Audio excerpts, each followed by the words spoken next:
Welcome back to your channel Tripitak. आज हम लोग जो शुरू करने वाले हैं वही हम लोग कंटिन्यू किए हैं। चैप्टर आपका 5 है एनसीईआरटी का क्लास 6 हिस्ट्री का। इसमें ये 3 टॉपिक बचा हुआ था जिसको हम लोग को समझना है, ठीक है। और यहाँ पे क्या है, तो ये किसके लिए बहुत इंपॉर्टेंट है, तो ये एनसीईआरटी बेस्ड सीरीज है, ठीक है। इसको अच्छे से हम एक्सप्लेन करते हैं यहाँ पे। तो एनसीईआरटी सबसे ज्यादा सीटेट वालों के लिए बड़ा इंपॉर्टेंट है। इसके अलावा आजकल बीपीएससी का दिमाग घूम गया है तो उसके लिए भी अब इम्पोर्टेंट हो गया है। बाकी आप लोग को पता होगा यूपीएससी का बेस ही एनसीईआरटी है, तो मेनली तो सीटेट के लिए ही हम यहाँ पे सीटेट स्पेशल लिखवाए भी हैं, क्योंकि सबसे ज्यादा क्वेश्चन अगर 150 क्वेश्चन सीटेट में है तो पेडागोजी को हटा दीजिए तो बाकी सारा क्वेश्चन एनसीईआरटी से ही आता है। तो आप लोग एनसीईआरटी पे अगर मास्टरी कर लेते हैं, बेसिकली 6 to 8 के एनसीईआरटी पे, तो आप मास्टर बन जाएंगे। तो मतलब हमको पता है, हम उसका पूरा प्रीवियस ईयर क्वेश्चन वगैरह देखे हैं।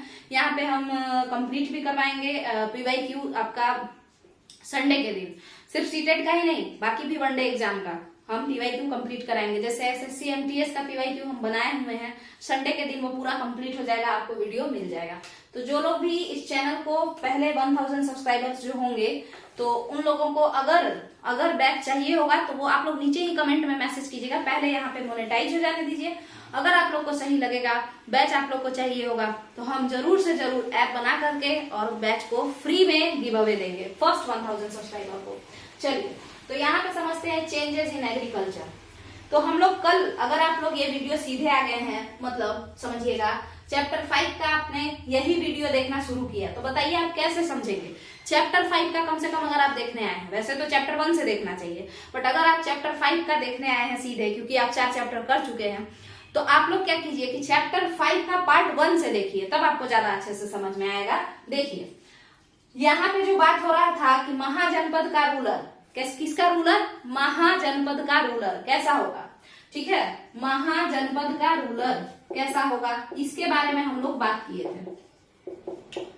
समझ में आ रहा है आप लोगों को। तो ये रूलर कैसा होता है, क्या होता है, तो ये टैक्स लेने वाला होता है। अब इसको दोबारा से हम समझाएं तो बहुत बार ये हो चुका है। एंशिएंट इंडिया ही लूसेंट में भी चल रहा है, लूसेंट मॉडल में, यानी वनडे एग्जाम वाले में, और एंशिएंट इंडिया ही आपका एनसीईआरटी सीरीज में भी चल रहा है, तो बहुत बार हो चुका है। आप लोग पीछे का कोई भी वीडियो देखिए, महाजनपद मिल जाएगा। बेसिकली महाजनपद के जो महाराजा होते थे, ये महाराजा टैक्स लेते थे। यही बात सॉरी, यही टैक्स लेने वाला बात ही इनको, महाराजा को बाकी लोगों से अलग बनाता था। महाराजा को यही टैक्स लेने वाला बात ऋग्वैदिक राजा से अलग बनाता था। ऋग्वैदिक काल के जो राजा थे ना, वो एस्पिरेंट्स टैक्स नहीं लेते थे, केवल गिफ्ट लेते थे, ट्रिब्यूट लेते थे। वो भी ऋग्वैदिक काल के नहीं, जनपद के राजा। ऋग्वैदिक काल के राजा तो आपस में बांट के खाते थे, जनपद के राजा ट्रिब्यूट यानी गिफ्ट लेते थे, और महाजनपद के राजा ट्रिब्यूट यानी गिफ्ट तो लेते ही थे, उसके साथ साथ हर एक बात पे टैक्स भी फिक्स कर दिए थे। टैक्स मतलब आपको देना ही पड़ेगा। जैसे इरिगेशन फैसिलिटी अगर आप लेते हैं, यानी कि सिंचाई प्रणाली का अगर आप, सिंचाई व्यवस्था का अगर आप फायदा उठाते हैं किसी राज्य में रह करके, तो आपको सिंचाई कर इरिगेशन के लिए टैक्स देना पड़ेगा। 5% दीजिए, 2% दीजिए, वो अपना अपना राजा अपने अपने हिसाब से सेट कर लेते थे। अब आप लोग को समझ में आ गया होगा कि कैसे थे महाजनपद के राजा। तो टैक्स, ये देखिए, ये बहुत इंपॉर्टेंट बात है, टैक्स फिक्स हो गया है। जैसे क्रॉप पे, अनाज पे ज्यादातर राजा 1/6 टैक्स रखते थे। मतलब अगर 100 केजी, सुनिएगा, इसका मतलब ये हुआ कि अगर 6 केजी अनाज आपके घर में हुआ है, आप एक किसान हैं, और अगर 6 केजी अनाज आपके घर में हुआ है, तो 1 केजी पॉलिथीन में भरिए और ले जाकर के राजा के चरण में रख दीजिए। यही होता है 1/6। 6 केजी अगर आपके पास धान हुआ है तो 6 केजी में से 1 केजी उठाइए, जाके पॉलिथीन में लेकर के, घड़ा में लेकर के, जैसे भी जाइए, ले जाकर के राजा के पास रख दीजिए। यही है टैक्स, और ये फिक्स है। समझ में आया होगा आपको। तो अनाज, अब जरूरी नहीं है कि धान, जो भी अनाज आप उगाते हैं उसमें से 6 केजी हुआ है तो 1 केजी राजा को दीजिए, 5 केजी अपने पास रखिए। अगर आपका 100 केजी हुआ है उस हिसाब से, तो लगभग 16.5 केजी, लगभग 16.5 केजी, 16 केजी लमसम, उतना आपको राजा के घर दे देना है, बाकी अपने घर रख लेना है। अब आप लोग को टैक्स एकदम अच्छे से समझ में आ गया होगा, ठीक है। तो ये हो गया। अब बताइए, ये जो टैक्स लेता था राजा, ये किन किन लोगों से लेता था। तो उस सोसाइटी में कोई बहुत बड़े बिजनेसमैन, टाटा, अंबानी, बिरला, ये लोग तो थे नहीं। ना ही कोई डॉक्टर होता था, ना ही कोई इंजीनियर होता था। सबसे बड़ा इंसान कौन होता था, आप खुद बताइए, सोचिए जरा। सबसे बड़ा इंसान तो किसान ही होता था उस जमाने में। सबसे अमीर होता था किसान, ठीक है, जिसके पास बहुत सारा गाय हो, जिसका अपना खेत हो, तो मतलब बहुत बड़ा आदमी है। तभी तो जमींदार, है ना, सेठ, ये सब कहा जाता था। तो किसान जिसके पास बहुत सारा जमीन हो। तो यहाँ पे समझिएगा, तो ये जो किसान है ना, अब समझिए राजा को सबसे ज्यादा टैक्स कौन देगा। जैसे अभी भारत में सबसे ज्यादा टैक्स कौन देता है, तो आप लोग बताइए। अमीर लोग देते हैं टैक्स, क्योंकि गरीबों का 5 लाख अगर आपका इनकम है, 5 लाख रुपया, तभी आपको टैक्स भी लिया जाएगा। 5 लाख से नीचे वालों का इनकम टैक्स नहीं लगता है, किसानों का इनकम टैक्स नहीं लगता है। हालांकि इनडायरेक्ट टैक्स लगता है, जैसे अगर वो भी बिस्किट खरीदने जाएंगे तो उस पर जो जीएसटी है वो देंगे। चाहे रतन टाटा भी बिस्किट खरीदने जाएंगे तो उस पर जो भी जीएसटी है, इनडायरेक्ट टैक्स है, वो रतन टाटा भी देंगे। मगर इनकम टैक्स, आय पर आपका सीधे कि 100 में से 30 दे दो तुम, वो नहीं लगता है, वो अमीरों का ही लगता है। लगभग 5 लाख आपको कमाना पड़ेगा पर मंथ, उसके बाद ही टैक्स लगेगा। उससे नीचे अगर आप कमाते हैं तो आपका इनकम पे टैक्स नहीं लगेगा। समझ में आया। तो जो लोग किसान हैं, सबसे ज्यादा अमीर कौन है, वही लोग टैक्स देगा। तो राजा सबसे ज्यादा किसके बारे में सोचेगा, अमीरों के बारे में सोचेगा। क्यों? क्योंकि उसी से तो उसको पैसा मिल रहा है। तो देखिए यहाँ पे कि उस जमाने में कौन कौन से लोग क्या क्या काम करते थे, किस किस टाइप का ऑक्यूपेशन था। अगर ये हम जान ले तो हम टैक्सेशन सिस्टम भी समझ लेंगे, और एग्रीकल्चर पे राजा इतना क्यों ध्यान देता था ये भी समझ लेंगे। तो देखिए, हालांकि उस जमाने में कौन कौन से लोग, मतलब किस किस टाइप के लोग काम करते थे, वो हम बता चुके हैं, बट फिर से हम इस वीडियो में बताएंगे इसको, क्योंकि उससे कनेक्टेड है तो बताना पड़ेगा, समझाना पड़ेगा अच्छे से, है ना। बस फांकी मारने से तो कुछ होगा नहीं, बस मजाक मजाक में वीडियो बना दिए। चलिए देखिए यहाँ पे, मान के चलिए सोसाइटी कौन सा है, लेटर वैदिक पीरियड, ठीक है। पूरा का पूरा एंशिएंट इंडिया में यही सब काम किया है सब। किसी भी, चाहे आप सुंग पीरियड देख लीजिए या मौर्यन डायनेस्टी देख लीजिए, एम्पायर देख लीजिए, कोई भी। तो देखिए, सबसे बड़ा आदमी फार्मर उस जमाने में। अब तो फार्मर का कोई वैल्यू ही नहीं बचा, ठीक है। बेचारे लोग गरीब होते हैं बहुत सारे मतलब प्रॉब्लम्स के वजह से, ठीक है। अब उसके बाद होता है हर्डर। हर्डर मतलब पशुपालक, तो पशुपालक हो गया। इसके बाद हर्डर के बाद हंटर गैदरर, आखेटक और संग्राहक। आखेटक किसको कहते हैं आप खुद बताइए। शिकारी को ही आखेटक हिंदी में कहते हैं, शिकारी उर्दू टर्म है। चलिए, हंटर गैदरर हो गया। इसके बाद बताइएगा हर्डर। फॉरेस्ट ड्वेलर, जो फॉरेस्ट का सामान तोड़ के लाए और मार्केट में बेचे, वो फॉरेस्ट ड्वेलर। इसके बाद बताइए मर्चेंट ट्रेवलर। मर्चेंट ट्रेवलर मतलब ऐसा व्यापारी जो घूम घूम करके व्यापार करता है, उसे मर्चेंट ट्रेवलर कहते हैं। ये लोग ग्रुप में जाते थे और उस ग्रुप को कारवां या कैरवेन, कारवां या काफिला कहा जाता था, ठीक है। कैरवेन आप लोग देखते हैं, अभी नया नया पे बड़ा ट्रेंड चला है, यूट्यूब पे भी दिखाते रहता है लोग, कि जो लोग थोड़ा पैसा वैसा वाले लोग होते हैं तो वो लोग एक कैरवेन खरीद लेते हैं। उसमें बैठ करके वो घर जैसा वो क्या होता है, कार होता है, ठीक है। घर जैसा कार होता है, ठीक है, गाड़ी, और उसमें बैठ करके दूर दूर घूमने जाते हैं। तो यही है साथ में, तो इसी का नाम था मर्चेंट ट्रेवलर। साथ में बहुत सारे लोगों के साथ घूमते थे ग्रुप में, उस ग्रुप को ही कैरवेन कहा जाता था। इंग्लिश में कैरवेन, हिंदी में कारवां और उर्दू में काफिला। चलिए, ये आपका कंप्लीट हो गया। तो इसी टाइप के लोग थे, हालांकि हम बताए हैं सोसाइटी में किस टाइप के लोग रहते थे। तो इसमें जो है देखिएगा जरा, हंटर गैदरर, ये तो कैसे थे, शिकारी टाइप के लोग थे। तो ये लोग जंगलों में रहते थे। राजा का जंगल पे पकड़ नहीं होता था उतना, जितना कि प्लेन मैदानी क्षेत्र में होता था, प्लेन एरिया में। बचा आपका फॉरेस्ट ड्वेलर, इन पे थोड़ा बहुत पकड़ था। मर्चेंट ट्रैवलर से ये लोग टैक्स लेते थे। मर्चेंट ट्रैवलर से तो आसानी से टैक्स लेते थे। कैसे लेते थे आप ही लोग बताइए। तो जाके रास्ता का ही पकड़ लेते थे, मतलब समझिए, इसको पकड़ना मुश्किल है ट्रैवलर को, बट बताइए जिस रास्ते से हमेशा ट्रैवल करके जाते हो व्यापारी, उस रास्ते पे ही 4-10 सेना लगा दिए तो, और उसके बाद बोले चलो पैसा दो नहीं तो डाकू से पिटवाएंगे। मतलब ऐसा राजा कहते थे कि हम रोड बनवा दिए हैं, सेना भी लगवा दिए हैं, व्यवस्था भी सारा दे दिए हैं। मौर्यन राज्य में भी आप देखिए रोड के किनारे सराय बनाया जाता था। आप देखे होंगे पटना पाटलिपुत्र आपका राजधानी था मौर्यन पीरियड का, और उसके बगल अगल में लखीसराय, बेगूसराय। नाम क्यों पड़ा उसका, क्योंकि वो सराय था, वहां लोग विश्राम करते थे, रेस्ट करते थे, ट्रैवलर्स हर्डर्स, कोई भी जो रास्ते में जा रहा है, कोई भी ट्रैवलर हो, जरूरी नहीं है कि व्यापारी ही, कोई भी, वो आराम करना चाहता है, खाना खाना चाहता है, तो उसको सारा व्यवस्था दिया जाता था एक पर्टिकुलर रोड बना करके, और उसके बदले टैक्स लिया जाता था। ठीक है, तो ये हो गया। तो इससे तो टैक्स लिया जा रहा है, इससे उतना ज्यादा नहीं, मतलब नहीं, पैसा नहीं ये लोग उतना कमाते थे, तो पैसा नहीं, सामान कुछ कुछ तो जरूर देंगे। इनको पकड़ना मुश्किल था, हंटर के तरह हाथी नहीं आते थे राजा के, बहुत कम, कभी आए तो बाघ का छाल दे दो, ठीक है, अदरवाइज ये लोग जंगलों में रहते थे। इसके अलावा एक थे आपके पेस्टोरल नोमैड्स, ये भी कैसे थे, तो ये पशुचारक थे, बट घूम घूम के पशुचारा करते थे, मतलब पशुओं को पालते थे घूम घूम करके, पेस्टोरल नोमैड्स, बंजारा टाइप। ठीक है, तो ये इनसे या तो सॉरी इनसे या तो ये लोग पेस्टोरल नोमैड से राजा लोग वही जाके रोड पे बैठ गए, वहीं पे टैक्स वसूल लिए, नहीं तो फिर इनसे भी मिलना थोड़ा मुश्किल था।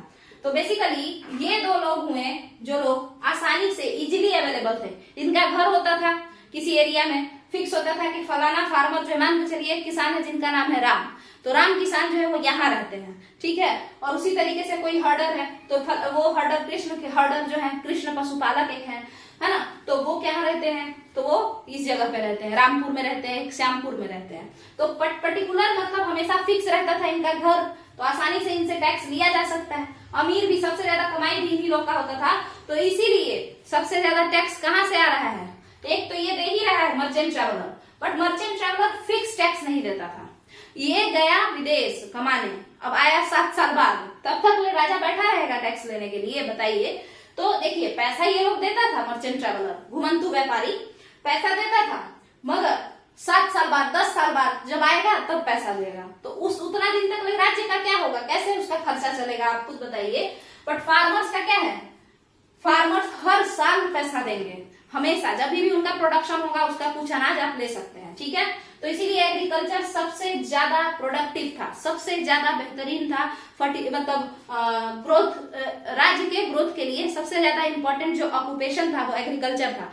फार्मर से हम लोगों को एकदम फिक्स रेट मिलता था, पैसा भी, मतलब अनाज या पैसा जो भी फॉर्म में मिल जाए, तो एक तो फिक्स अनाज मिलता था और ऊपर से फिक्स टाइम पे मिलता था। पता होता था कि भाई अब खरीफ सीजन का कटाई होने वाला है, तो अब चावल आएगा, समझ में आया।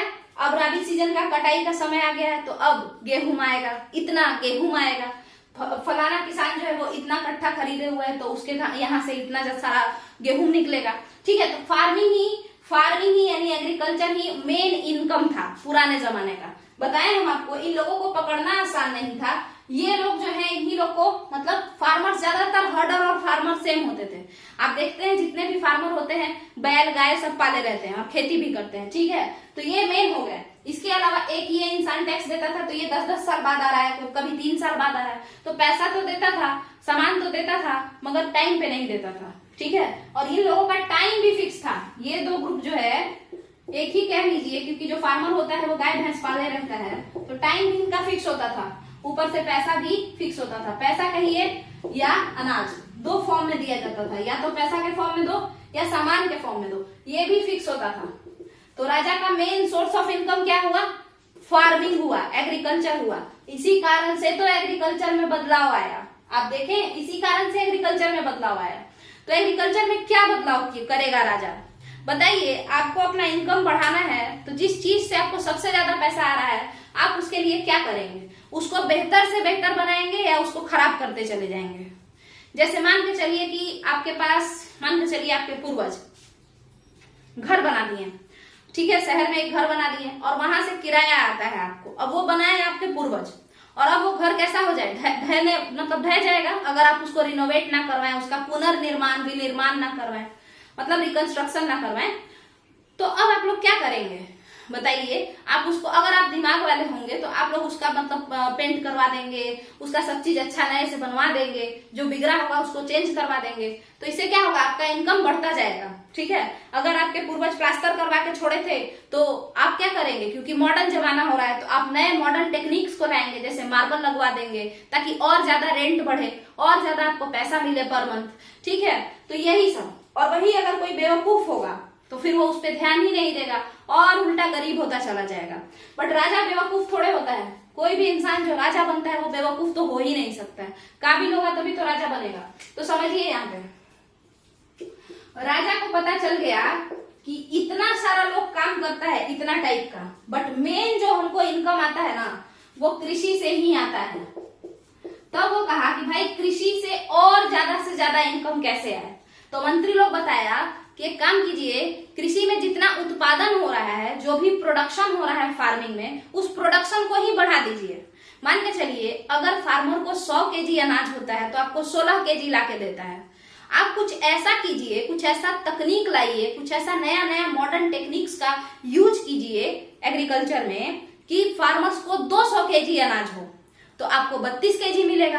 300 केजी उनका अनाज अगर होगा फसल तो आपको कितना मिल जाएगा बताइए, 48 केजी मिल जाएगा, 48 केजी। तो आप प्रोडक्शन को बढ़ाइए। कैसे बढ़ाएं? मेथड्स, नया नया मेथड यूज कीजिए। जैसा कि हम आपको बताएं कि किसी के पापा एक घर बनाए और वो क्या बना दिए, नॉर्मल प्लास्टर। उस जमाने में प्लास्टर होता था, उस टाइप का घर वो बना दिए। अब वो इंसान बड़ा हो गया है, हम लोग के एज का लोग, तो वो क्या करेगा, उसको अगर अपना रेंट बढ़ाना है तो क्या वो नया घर जमीन लेके और नया घर बनाएगा? नहीं, उसी में वो नया नया टेक्निक, मॉडर्न टेक्निक्स यूज करने लगेगा जिससे कि रेंट बढ़ जाए। जैसे आपका मार्बल लगवा देगा, ये सब कर देगा। ठीक है, चलिए। तो राजा कहा, मंत्री लोग के सुझाव से राजा अपने दिमाग से सोचा कि अब यहाँ पे कृषि में, एग्रीकल्चर में क्या करना चाहिए। तो एग्रीकल्चर में नया नया मॉडर्न टेक्निक यूज करना चाहिए। अब ये मॉडर्न टेक्निक क्या क्या है आप खुद बताइए। तो देखिए, हल आयरन प्लस शेयर का यूज करने लगा। पहले आप देखेंगे सिंधु सभ्यता में भी, इंडस वैली सिविलाइजेशन में भी लोहे का नहीं बल्कि लकड़ी का हल यूज होता था। ठीक है, लकड़ी का हल यूज होता था। हम इतना ज्यादा इससे कैसे बोल रहे हैं कॉन्फिडेंस के साथ, क्योंकि आप खुद बताइए कि आयरन एज तो ऋग्वैदिक पीरियड के बाद आया है, लेटर वैदिक पीरियड में आयरन का खोज ही हुआ है। तो सिंधु सभ्यता, इंडस वैली सिविलाइजेशन में आयरन कहाँ से लाए होंगे हम लोग? तो हल तो था, क्योंकि कालीबंगा में जुताई का साक्ष्य मिला है, खेत जुताई का साक्ष्य मिला है। ठीक है, मतलब फील्ड को प्लफ किया गया है।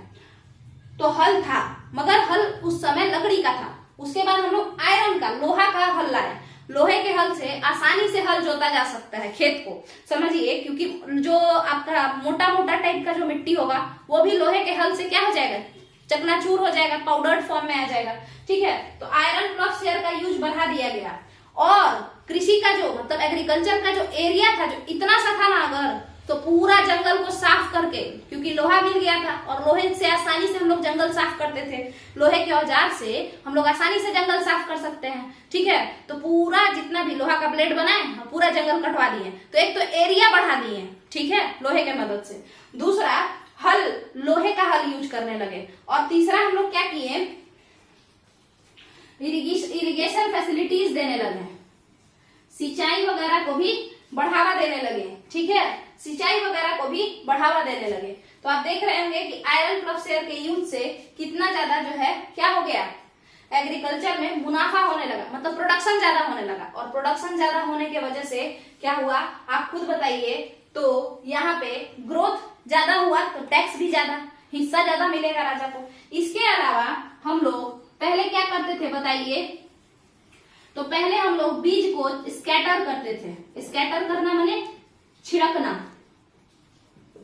स्कैटर करना मतलब होता है छिड़कना। ऐसे लिए हाथ में बीज, मान के चलिए गेहूं हुआ 10, एक मुट्ठी गेहूं उठाए, 2 मुट्ठी, और ऐसे ऐसे छींट दिए। और छींटने के बाद जहां जहां गेहूं उग गया, अगर गलती से तो उग गया, तो ये भगवान भरोसे कृषि जो चल रहा था, राम भरोसे कृषि, इस पे फिर हम लोग क्या किए कि पैडी को, पैडी मतलब धान होता है या बीज, तो सीड के स्कैटरिंग को, सीड के छिड़कने को, जो मेथड था एग्रीकल्चर का, वो मेथड जिसमें हम लोग सीड स्कैटर करते थे, बीज को छिड़कते थे ऐसे ऐसे करके। ठीक है, उसको हम लोग चेंज कर दिए, ट्रांसप्लांट करना शुरू किए। किसको? सीड को। ये क्या होता है वो समझिए। देखिए, पैडी ट्रांसप्लांटेशन क्या होता है वो समझिए। थोड़ा तो समझाने में समय लगेगा ही, आप लोग को थोड़ा बहुत क्या करना पड़ेगा आप खुद बताइए, थोड़ा सा पेशेंस से काम लेना पड़ेगा। अगर आप अच्छे से नहीं समझेंगे, थोड़ा भी क्वेश्चन घुमाएगा और आप लोग का दिमाग घूम जाएगा।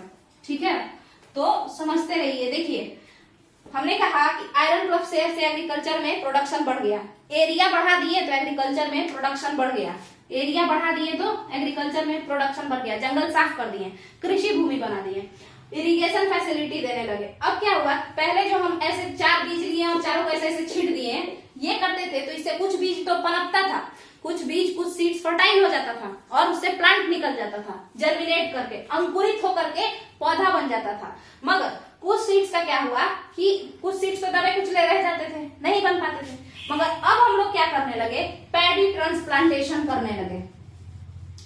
अब ये क्या होता है, बहुत सारे लोग इसमें कंफ्यूज हो जाएंगे। तो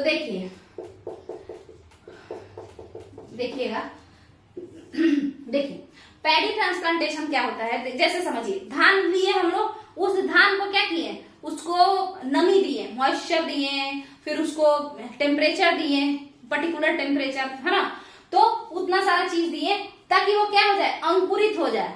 बीज जब अंकुरित, सीड जब जर्मिनेट हो जाता है, सीड जर्मिनेशन को ही हिंदी में बीज का अंकुरन कहते हैं।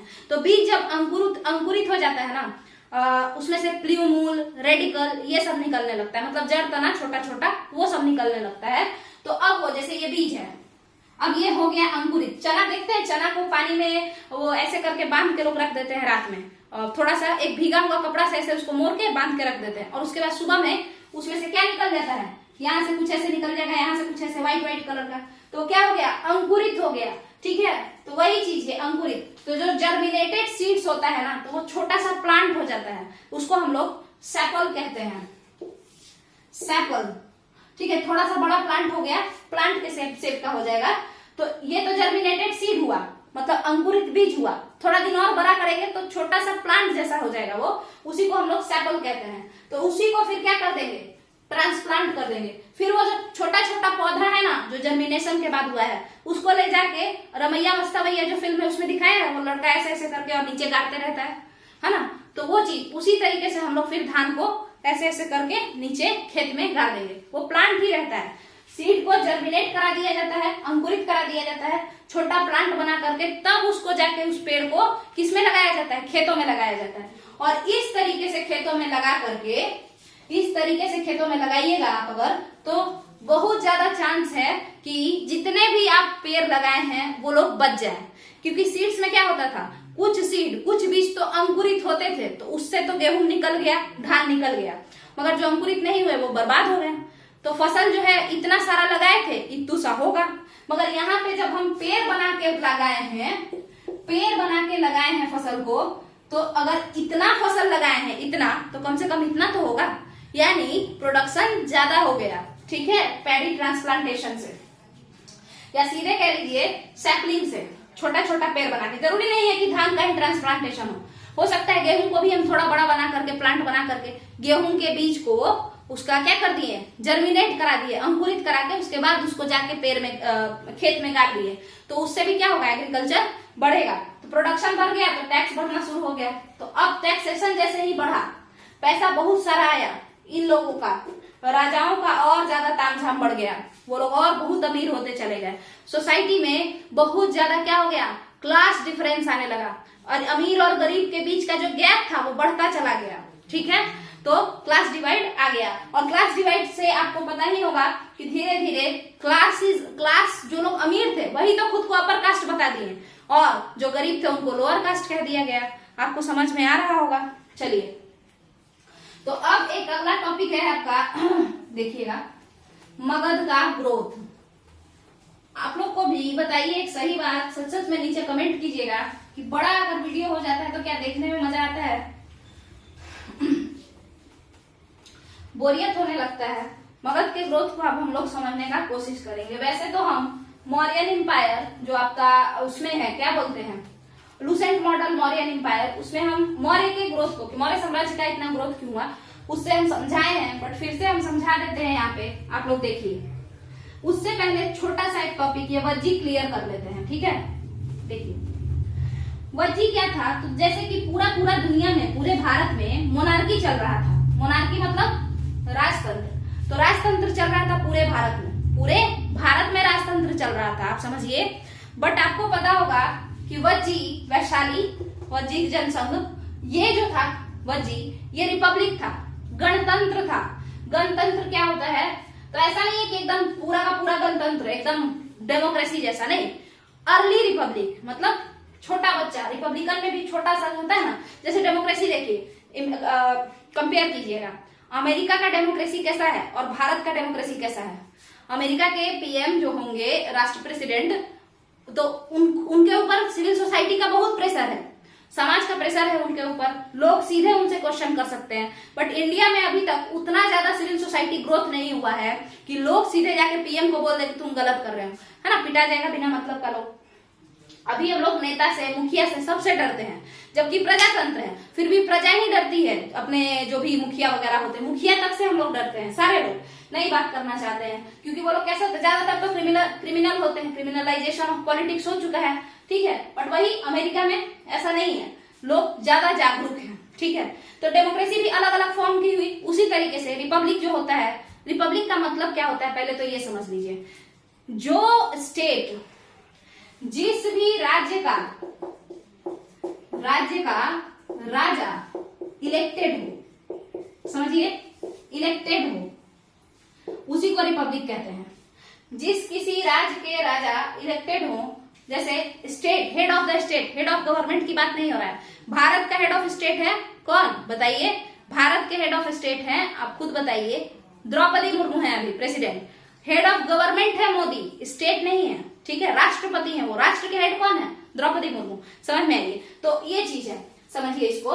तो जिस भी राज्य का राजा क्या हो, इलेक्टेड हो, पहला, और दूसरा कि वो वंशानुगत नहीं हो, वो पोस्ट जो हो वो किसी, मतलब ये बना है तो इसका बेटा ही बनेगा, ऐसा फिक्स नहीं हो, ठीक है।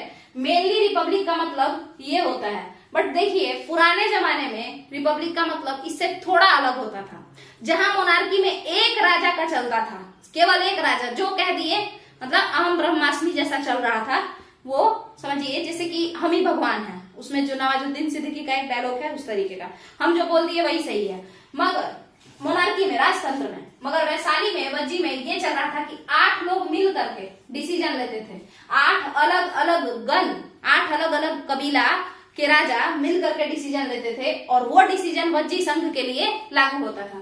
तो थोड़ा सा मोनार्की से रिपब्लिकन हुआ, मतलब थोड़ा सा ज्यादा डेमोक्रेटिक हुआ, थोड़ा सा प्रजातंत्रात्मक हुआ, इसी वजह से इसको कहा जाता है कि वज्जी अर्ली रिपब्लिक था, ठीक है। वज्जी रिपब्लिक में कहा जाता है इसको गण या संघ, अगर इंग्लिश में इसको पढ़ें तो कॉन्फेडरेशन। कॉन्फेडरेशन क्या होता है इसको समझते हैं। देखिए अगर डिफरेंट टाइप्स ऑफ कबीला एक साथ जुड़ जाए तो वो क्या हो जाता है, गण बन जाता है। कई सारे राजा अगर एक साथ जुड़ जाएं और सभी मिल करके हर एक दूसरे का भलाई का, मतलब कॉम्प्रोमाइज कर लें, थोड़ा सा मेरा भी बात होना चाहिए, थोड़ा तुम्हारा भी होना चाहिए, ये नहीं कि सब हम सारा मैटर में हम ही घाटा सहे और तुम फायदा सहो, वैसा नहीं, सबके हित में जो बात हो थोड़ा बहुत कॉम्प्रोमाइज करके वही बात लागू होगा पूरे वज्जी संघ पे। तो यही होता है कॉन्फेडरेशन। अमेरिका में भी तो ऐसा है, सारे स्टेट एक साथ मिल गए और एक पावर बना दिए यूएसए, ठीक है, आपको पता होगा फेडरल स्ट्रक्चर। अमेरिका में 50 स्टेट है, 50 स्टेट मिल करके एक साथ हो गए और बोले सारा पावर दे दिए यूएसए के प्रेसिडेंट को, और बोले कि हम लोग को अपना अपना भी पावर चाहिए और बाकी आप हम लोग को लीड कीजिए, ठीक है। तो उसी तरीके से ये जो वज्जी संघ था इसमें ज्ञात्रिक कुल के लोग थे। ज्ञात्रिक कौन है बताइए, ज्ञात्रिक क्लैन के लोग कौन है, महावीर। उसी तरीके से शाक्य क्लैन के जो भगवान बुद्ध थे वो भी कैसे थे, वो भी तो इसी वज्जी क्लैन से जुड़े हुए थे ना। शाक्य क्लैन एक छोटा क्लैन था, ज्ञात्रिक क्लैन एक छोटा क्लैन था, लिच्छवी ये भी इसी में, ठीक है। बट ये सारे लोग एक साथ मिल गए और लिच्छवी इसमें सबसे पावरफुल थे और ये सारे लोग मिल करके एक राज्य बनाए, एक डेमोक्रेटिक समझ लीजिए, उतना भी नहीं था डेमोक्रेटिक, बट उस जमाने में इन लोगों से, मोनार्की से थोड़ा तो डेमोक्रेटिक था, जहां एक रूलर का बात चलता था यहाँ 8 रूलर का बात चलता था। तो उस तरीके से जो है वज्जी बन करके तैयार हुआ, ठीक है। कई सारे संघ हो गए और एक राजधानी चुन लिए कि वज्जी, नाम रख लिए कि इसका नाम वज्जी रहेगा इस संघ का, पूरे संघ का मिला करके। जैसे आप यूएसए में 50 स्टेट है, हवाई है, लॉस एंजलिस है, कंबोडिया नहीं, कैलिफोर्निया है, इस तरीके से कई सारा, फ्लोरिडा, ये सारा नाम है और सबको एक साथ इकट्ठा किया और एक नाम दे दिया उस कॉन्फेडरेशन का, उसका नाम है यूनाइटेड स्टेट्स ऑफ अमेरिका। समझ में आया आपको। तो उसी तरीके से वज्जी भी किए कि ज्ञात्रिक कुल वाले, शाक्य कुल वाले, लिच्छवी गण, सभी लोग मिल करके एक नाम चूज किए, एक साथ इकट्ठा हो गए और उस ग्रुप का नाम रख दिए वज्जी, और उस ग्रुप की राजधानी क्या हो गई, वैशाली, ठीक है। तो ये आपको समझ में आ गया होगा कि वज्जी क्या है। एक चीज समझिए, यहाँ पे एनसीईआरटी में लिखा हुआ है कि अजात शत्रु अटैक करना चाहते हैं, वैशाली को जीतना चाहते हैं। हम एक अलग वीडियो में बताएंगे कि आखिर अजातशत्रु वैशाली को क्यों जीतना चाहते थे, क्यों अटैक हुआ था अजातशत्रु अपने नाना पे ही क्यों अटैक किए थे। तो देखिएगा वज्जी के बारे में, वज्जी कहता है वज्जी संघ मतलब अजातशत्रु अटैक करना चाहते थे बुद्ध पे, सॉरी वज्जी पे। तो बुद्ध के पास, गौतम बुद्ध के पास वो अपने मंत्री वशकार को भेजते हैं। वशकार उनके बहुत ही खास मंत्री होते हैं, उनको भेजते हैं और वशकार से मतलब बुद्ध से पूछवाते हैं कि बताइए वज्जी को कैसे कैप्चर किया जाए, क्योंकि 8 लोग हैं, कैसे कैप्चर करें। तो उस पे बुद्ध उनको बताते हैं कुछ कि देखिए जब तक ले वज्जीगण के सारे राजा एक दूसरे से असेंबली में यानी सभा में मिलते रहेंगे और एक दूसरे की बातों में क्या रहेंगे, कोऑपरेट करेंगे, एक दूसरे का बात मानेंगे, सामंजस्य के साथ चलेंगे, कोऑपरेटिव एटीट्यूड लेकर के चलेंगे, तब तक ले वज्जी को जीतना मुश्किल है। फिर कहते हैं कि जब तक ले वहां पे लड़कियों का इज्जत किया जाएगा तब तक ले वज्जी को जीतना मुश्किल है। जब तक ले वहां पे साधु संतों को इज्जत से मतलब आदर के साथ बुलाया जाएगा, मतलब कोई भी अगर ट्रेवल करना चाहता है तो आराम से आए, विदाउट टैक्स आए, आराम से घूम के जाए, तब तक ले वज्जी को जीतना मुश्किल है। जिस दिन भी ये राजा आपस में असेंबली लगाना छोड़ दें, आपस में मिलना जुलना छोड़ दें, आपस में मनमुटाव हो जाए, उस दिन वज्जी को जीतना आसान हो जाएगा। इसी कारण अजातशत्रु पूरे 13 साल तक या 16 साल तक वशकार को भेजता रहा फोड़ने के लिए, अलग अलग राजाओं को फोड़ते रहता था ये लोग। तो बताइएगा डिवाइड एंड रूल पॉलिसी आपको नहीं लगता है कि अंग्रेजों से पहले तो अजातशत्रु यूज कर लिए, है ना, हर्यक डायनेस्टी के। अजातशत्रु इन 8 राजा के पास जाते थे, चुगली करवाते थे वशकार को भेज करके, ठीक है, और धीरे धीरे ये लोग अलग होते चले गए। हालांकि अजातशत्रु इसको जीत नहीं पाए। अंतिम जो वज्जी संघ था, वज्जी संघ जीते थे ये, बट पूरे तरीके से नहीं, कुछ संघ बाकी रह गए थे। और वो गुप्ता रूलर के जो मतलब जो गुप्त डायनेस्टी के जो रूलर थे वो लोग बाद में पूरा का पूरा वैशाली में जितना भी संघ था वो सारा फिर मगध में मिला लिए। अब आप लोग को समझ में आ गया होगा, अजातशत्रु भी कुछ हिस्सा जीत लिए थे वज्जी का, खास करके लिच्छवी को। लिच्छवी से उनका झगड़ा था, लिच्छवी उनके नाना का घर था और वहां पे जो उनके मेरे भाई लोग थे वो उनसे थोड़ा बेईमानी कर लिए थे, 2 भाई थे, तो इस वजह से अजातशत्रु थोड़ा नाराज थे लिच्छवी के लोगों से। बेसिकली लिच्छवी के जो उनके 2 भाई थे, नाना के जो लोग थे, उन लोगों से, इसीलिए वो अटैक किए थे। बट ये ऐसे ही कहानी है, उसको जानना जरूरी नहीं है, बस इतना है कि वशकार के मदद से अजातशत्रु अटैक किए थे। इसके अलावा जब हम लोग हर्यक डायनेस्टी पढ़ेंगे तो उसमें ये भी बात करेंगे कि क्या क्या यूज हुआ था, जैसे रथमुशाला का यूज हुआ था, महाशिला कंटक का यूज हुआ था, ये सब क्या है हम लोग हर्यक डायनेस्टी में देखेंगे। बाकी आप लोग को अगर ये वीडियो सही लग रहा है तो आप लोग लाइक शेयर सब्सक्राइब करते रहिए, चैनल को प्रमोट करते रहिए। देख तो बहुत सारे लोग रहे हैं बट प्रमोशन उतना नहीं कर रहे हैं। इसके अलावा बताते हैं कि अगर आप लोग को फास्ट लग रहा है तो उसमें हम कुछ कर नहीं सकते, क्योंकि ना हम फ्लो में थोड़ा ज्यादा बोलने लगते हैं। तो मगर आप लोग कर सकते हैं, कैसे बताइए? तो आप लोग वो सेटिंग में जा करके स्लो मोड करके देख सकते हैं, और जिनको स्लो लग रहा है अगर तो फास्ट करके देख सकते हैं, अपना अपना देख लीजिएगा, ठीक है। चलिए अब क्या है, बचा है मगध। तो पूछ रहा है आपसे एनसीईआरटी, सीटीईटी वालों एनसीईआरटी आपसे पूछ रहा है। तो बेसिकली समझिए कि आपका एग्जाम, सीटेट का एग्जाम ही आपसे पूछ रहा है। एनसीईआरटी पूछ रहा है कि मगध का, महाजनपद का, मगध का इतना ग्रोथ क्यों हुआ, बताओ। मगध का इतना ग्रोथ क्यों हुआ बाबू, ये बताओ, एनसीईआरटी कह रहा है। तो देखिए सभी कई सारे महाजनपद बने, बट मगध महाजनपद के बड़े बनने का कारण था उसका ज्योग्राफी, यानी उसका भूगोल। पहला कारण कि वो उसका लोकेशन क्या है, ज्योग्राफिकल लोकेशन, किस क्षेत्र में ये जनपद है, पहला। और दूसरा कारण था लीडर्स, मगध के लीडर्स काफी अच्छे हुए, इस वजह से भी मगध आगे गया। तो देखिएगा यहाँ पे देखिएगा ज्योग्राफी में मगध की बात करें तो गंगा जी इधर, सोन नदी इधर, आपको पता होगा सोन अमरकंटक मध्य प्रदेश से निकल करके पटना आकर के, पटना में एक मनेर है, तो उसी में हल्दी छपड़ा के पास सोन जा करके गंगा में मिल जाती है, ठीक है। तो इधर सोन इधर गंगा, बाकी तो और छोटी मोटी नदियां हैं ही, और इसके इस साइड पूरा मगध साम्राज्य। अब स्टार्ट करते हैं थोड़ा, देखिएगा उस जमाने में जितना भी चीज चाहिए होता था वो सारा यहाँ पे था। कैसे? सबसे पहले उस जमाने में टैक्स मिलता था फार्मर्स से, तो आप फार्मिंग कहाँ करेंगे? बंजर एरिया में या गंगा के किनारे, फर्टाइल लैंड पे। तो जो भी नदियां होती हैं, नदियां, तो वहां पे फर्टाइल लैंड होता है। नदियों में फर्टाइल लैंड होता है या नहीं होता है? होता है। नदियों में फर्टाइल लैंड होता है, नदियों के किनारे जो प्लेन एरिया होता है वो फर्टाइल होता है। तो यहाँ पे कृषि मस्त चलेगा, तो यहाँ पे फार्मिंग बहुत बेहतर चलेगा, जिससे कि टैक्स बहुत अच्छा मिलेगा। पहला कारण हो गया। अब बताइए, ये रास्ता है, गंगा जी का नदी है, तो यहाँ से हम लोग जा सकते हैं ना रास्ता ट्रेवल करने के लिए। तो मर्चेंट ट्रेवल, अगर कोई कोई व्यापारी व्यापार करना चाहे समुद्र मार्ग और ये सबसे, गंगा जी को पकड़ के आप सीधे चले जाइए कहाँ? बताइए। गंगा जी को पकड़िए और पकड़ के सीधे पटना से बंगाल निकल जाइए, हुगली, और हुगली से समुद्र में चले जाइए। तो सोचिए आप कहाँ पहुंच गए? आप तो विदेश तक जा सकते हैं गंगा के रास्ते से। तो व्यापारी लोग यहाँ से जाएंगे, राजा टैक्स ले लेंगे, मर्चेंट ट्रेवलर हो गया। इसके अलावा आप लोग बताइए, मगध साम्राज्य में झारखंड ये सब तो था ना, उड़ीसा, झारखंड ये सब, तो खुद बताइएगा झारखंड के बारे में। यहाँ पे तो बहुत ज्यादा क्या है, जंगल वगैरह है। तो जंगल से आपको क्या मिलेगा? जंगल का जितना भी फॉरेस्ट प्रोड्यूस है आपको मिलेगा, आराम से मिल जाएगा। इसके अलावा यहाँ पे इतना सारा जंगल है, तो कहीं और पशुपालन करने का क्या जरूरत है? जितना भी पशुपालन करना है यहीं पे कीजिए, यहीं पे हर्डर बनिए, आराम से आपको खाना पानी दोनों मिलेगा, जंगल भी मिलेगा और सोन नदी वगैरह में जाकर पानी भी पी लेना। तो ये दोनों हो जाएगा, इससे भी फिर इसको टैक्स मिलेगा। इसके बाद समझिएगा प्रोटेक्शन के मामले में, तो आपको पता होगा कि एक तो इधर साइड गंगा नदी, और गंगा नदी में जब बाढ़ आता है तो वो समुद्र जैसा हो जाती है, ठीक है। तो इधर साइड गंगा नदी इन लोगों को प्रोटेक्ट कर रही थी। इसके अलावा नीचे में कई सारे पहाड़ी हैं, प्रेतशिला पहाड़ी, रामशिला पहाड़ी, गिरियक की पहाड़ी, बराबर हिल्स, ये सब गया के पास आपको देखने को मिलेंगे। उसके अलावा आपका झारखंड में तो सीधे छोटा नागपुर प्लेट्यू, तो सब अजीबोगरीब, राजमहल हिल्स, ये सब है।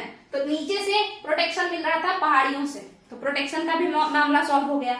इसके अलावा तो आप कहेंगे कि भाई इससे ग्रोथ कैसे हुआ? तो देखिए, जहां पे अगर आप प्रोटेक्टेड हैं, आपका पैसा वॉर में खर्च नहीं हो रहा है, तो पैसा पॉकेट में ही जाएगा ना। युद्ध में अगर आप युद्ध करते हैं तो आपका पैसा तो वेस्ट होगा, और युद्ध ही ना हो तो पैसा केवल डेवलपमेंट पे होगा, कोई खर्चा ही नहीं होगा, केवल डेवलपमेंट और डेवलपमेंट चलता रहेगा। जैसे आपको पता होगा जापान जो है वो कैसा है, जापान कोई फोर्स वगैरह नहीं रखता है, वो केवल डेवलपमेंट पे काम करता है। ऐसा ही सिंगापुर भी न्यूट्रल स्टेटमेंट हमेशा उसका रहेगा, वो कुछ भी फालतूगिरी में नहीं रहेगा लोग। और कैसा रहेगा, सिंगापुर या स्विट्जरलैंड देखना पड़ेगा थोड़ा, तो वो भी ऐसा ही है। तो इन लोगों का जो है सैन्य खर्च बच जाता है, जो मिलिट्री पे खर्चा होता है ना, मिलिट्री जो भी एक्सपेंडिचर, वो सब बच जाता है, तो उसको ये लोग डेवलपमेंट पे खर्च कर सकते हैं। तो मगध के साथ ऐसा था, झगड़ा नहीं होगा, अगर वॉर नहीं होगा तो जो पैसा बचेगा वो आप किस पे खर्च करेंगे? डेवलपमेंट पे खर्च करेंगे। इसके बाद बताइएगा, ये एरिया जो है छोटा नागपुर प्लेट्यू, ये मिनरल रिच है, तो आप मिनरल रिच है तो यहाँ से मस्त आप जितना भी हो सके आयरन वगैरह, आयरन और ये सब निकालिए, और ज्यादा से ज्यादा औजार बनाइए, बहुत सारा टूल्स बनाइए, वेपन्स बनाइए। और ये जंगल है, जंगली इलाका है, तो आपको लकड़ी का भी औजार बनाना है तो आप बना सकते हैं, वुड्स का यूज कर सकते हैं। इसके अलावा ये पहाड़ है तो पत्थर यहाँ मिल जाएगा, स्टोन का अगर आपको औजार बनाना है आप बना सकते हैं, ठीक है। इसके बाद समझिएगा स्टोन का ये सब जो है ये तो है ही। अब इन औजारों का आप तो प्रयोग करेंगे जो करेंगे, आपके यहाँ झगड़ा उतना हो नहीं रहा है क्योंकि आप प्रोटेक्टेड हैं चारों तरफ से, प्राकृतिक सीमाओं से, मतलब नदी से, पहाड़ से, नेचुरल फ्रंटियर से, तो आप किसी और को बेचेंगे तो बेच के पैसा लाइए। इसके अलावा बताइए और क्या क्या हो सकता है जिस कारण से मगध और डेवलप हुआ, तो आप लोग खुद सोचिए इस पे। ऐसा कई सारा कारण आपको मगध में उस रीजन में देखने को मिलेगा। जैसे जंगल में, फॉरेस्ट में, जो फॉरेस्ट रीजन है वहां पे आपको आराम से हाथी वगैरह मिल जाएगा, एलिफेंट, हॉर्स, ये सब मतलब जंगली जानवर वगैरह मिलते रहेंगे। तो इससे आप इसके मदद से क्या करेंगे, अगर आप युद्ध में जाएंगे तो इसके डर से इस जानवर के डर से ही कितने लोग आपसे लड़ने नहीं आएंगे। जैसे सिकंदर की सेना क्रॉस नहीं की क्योंकि उनको पता था कि बहुत बड़ा बड़ा सा जानवर, हाथी, ये सब वहां पे रहता है, सेना में है उसके, ठीक है। तो ये सारा चीज जो है, ये सारा चीज मगध को बड़ा बनाने में, बाकी महाजनपदों से ज्यादा जल्दी ग्रोथ कराने का कारण बनता है, ये सारा चीज। अब एक बात समझिए, ये सारा होने के बावजूद भी ये सब चीज तो है, ठीक है। मगर याद कीजिए धनानंद को, धनानंद जो था वो भी इसी रीजन में था, मगर क्या वो डेवलप हो पाया था? वो और ज्यादा गर्त में जा रहा था। तो केवल रिसोर्सेज के होने से कोई आगे नहीं जाता है।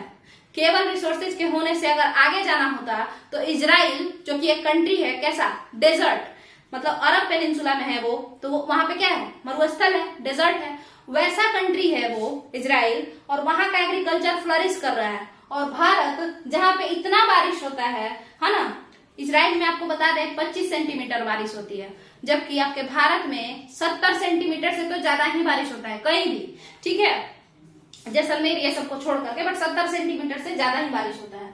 फिर भी भारत के लोग, रिसोर्स तो यहाँ पे ज्यादा है, पानी ये सब ज्यादा है, प्लेन एरिया ज्यादा है, इजराइल में कम है, मगर इजराइल के लोगों का जो एग्रीकल्चर है वो ज्यादा डेवलप है। और भारत के किसान हमेशा सुसाइड करने का खबर आते रहता है, क्योंकि वो लोग गरीब होते हैं।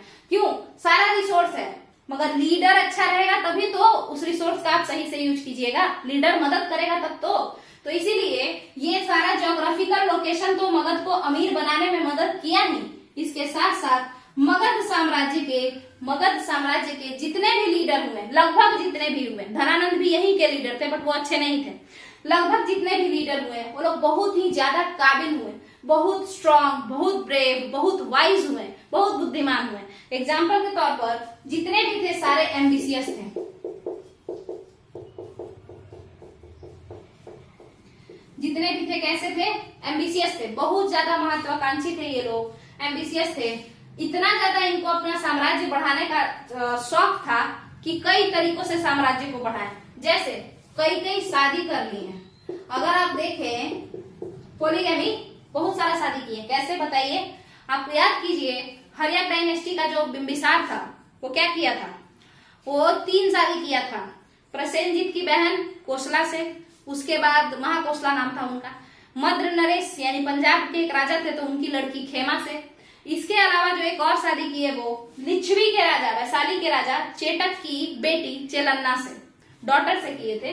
तो ठीक है, इससे 2 बात हुआ, कुछ दहेज में सामान भी मिल गया, और अगल बगल के लोगों से शादी किए हैं, ऊपर वैशाली था तो अब अपने ही बहन के ससुराल पे कोई अटैक करेगा नहीं, तो अटैक नहीं करेगा तो प्रोटेक्शन मिल गया, प्रोटेक्शन तो मिला ही, उसके साथ साथ पैसा भी तो बच जाएगा।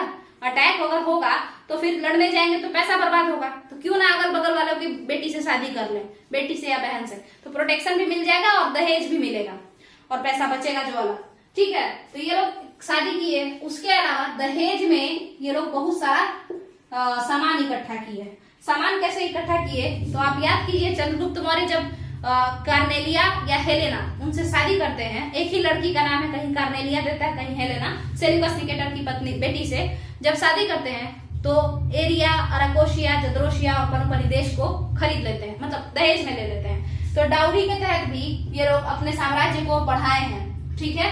इसके अलावा जब ये सब चीज हो गया तो उसके बाद ये लोग अटैक करके भी अपने साम्राज्य को बढ़ाए, जैसे कलिंग पे अटैक हुआ है ना, जैसे बाकी जगहों पे भी, हर जगह, जैसे शिशुनाग जो थे तो वो उज्जैन पे अटैक किए थे, अवंती पे, ठीक है, शिशुनाग ने अटैक किया था, वो भी मगध साम्राज्य के रूलर थे। तो ये लोग अटैक करके भी बढ़ाए, और यहीं पे नहीं रुके, इसके बाद एक देखिए कल्चरली भी बढ़ाए, ऐसे जैसे एग्जाम्पल के तौर पर समझिए, कल्चरली भी ये लोग बढ़ाए। कौन? अशोक अपने आइडियोलॉजी से पाटलिपुत्र को या मगध साम्राज्य को कितना बड़ा बना दिए, है ना, बहुत बड़ा बना दिए अशोक अपने आइडिया को प्रमोट करके, धम्म को प्रमोट करके। पाटलिपुत्र को या मगध साम्राज्य को पूरा दुनिया जानने लगा, श्रीलंका भेजे, इंडोनेशिया भेजे, जहां तहां भेजना शुरू कर दिए। तो सोचिए धम्म के मदद से भी तो ये मगध साम्राज्य का प्रचार किए। तो देखिए अटैक करके, दहेज लेके, शादी करके, यहाँ तक की बात बना के, यानी धम्म का प्रचार करके भी इस साम्राज्य को प्रमोट किए यहाँ के रूलर्स, ठीक है। तो अब आप लोग को समझ में आ गया होगा कि मगध का डेवलपमेंट किन कारणों से हुआ। तो पहला कारण रिसोर्स, संसाधनों के वजह से, उसका जो जगह था वो भी डेवलपमेंट लायक था, और दूसरा कारण यहाँ के लीडर काफी काबिल थे, मतलब बाय हुक और बाय क्रूक अपने साम्राज्य को बढ़ाएं। मतलब उसको क्या कहते हैं, मतलब उसको बाय हुक और बाय क्रूक मतलब होता है कि चाहे क्यों ना उंगली टेढ़ा करके ही करना पड़े, जैसे भी हो, सीधे तौर पे या टेढ़े तौर पे, हम अपने साम्राज्य को, अपने किंगडम को बढ़ा लेंगे। तो इसीलिए ऐसे एम्बिशियस माइंडसेट के होने की वजह से भी मगध साम्राज्य एक बहुत बड़ा महाजनपद बन करके उभरा। तो अब आप लोग को ये वाला चैप्टर अब आपका कंप्लीट होता है। चलिए फाइनली ये कंप्लीट हुआ। चैप्टर्स क्लास 6 का चैप्टर 5 हो चुका है, लगभग 12 चैप्टर है, पूरा कंप्लीट करवाएंगे। 6 to 8, 9, 10, 12 तक का हम सोचे हैं। तो पहले तो सीटेट के लिए हम जल्दी जल्दी इसको चाहते हैं कि ये कंप्लीट हो जाए 6 to 8 तक, हिस्ट्री भी, पॉलिटी भी और ज्योग्राफी भी। बाकी भी हम लोग देखते रहेंगे। साइंस भी यहाँ पे कंप्लीट कराना है। अगर आप लोग को ये वीडियो पसंद आया है तो इसको लाइक कीजिए, शेयर कीजिए, चैनल को सब्सक्राइब कीजिए। Thank you.